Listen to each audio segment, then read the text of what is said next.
дауысы мужиктің дауысы ғой дейді. Бек қалай жауап берейін? Дауысы мужиктің дауысы ғой дейді мені. Біз қара, екеуміз тұрмыз да, далада. И Бек подходит, говорит: братан, не істейсің ана қыз, дауысы еркектің дауысы ғой, емесе қасында бүйтіп тұр қалдым, қара.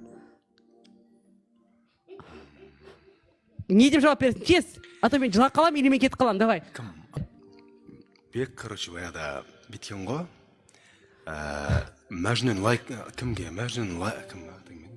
Ой.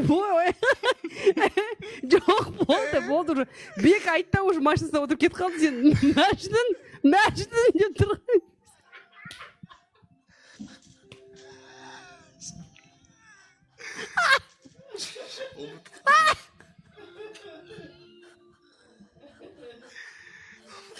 Болды. Мәжнүн деп кетіп қалды, болды. Короче, Бек былай ғой. Мәжнүн Ләйләге ғашық болған ғой. Ессіз ғашық болғанда, сонымен енді ананың ғашықтығына соншалық халық таң қалған ғой енді. Неменесіне ғашық болдың? Сол кезде Мәжнүн айтқан екен де, оған менің көзіммен қараңдар деп. Ал сенің даусыңды менің құлағыммен тыңдау керек ол үшін ол. Саған.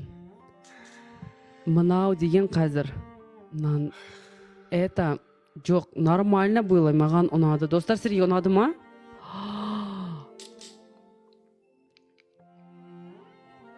Прям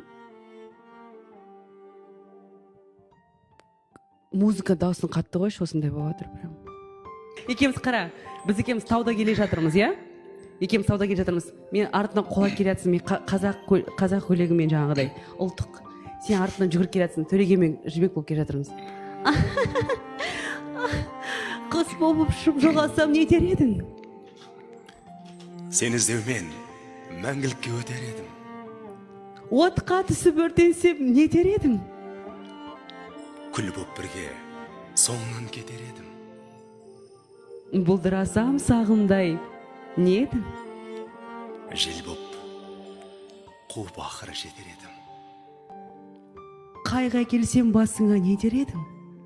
Қой жанары, бәрін де көтеремін.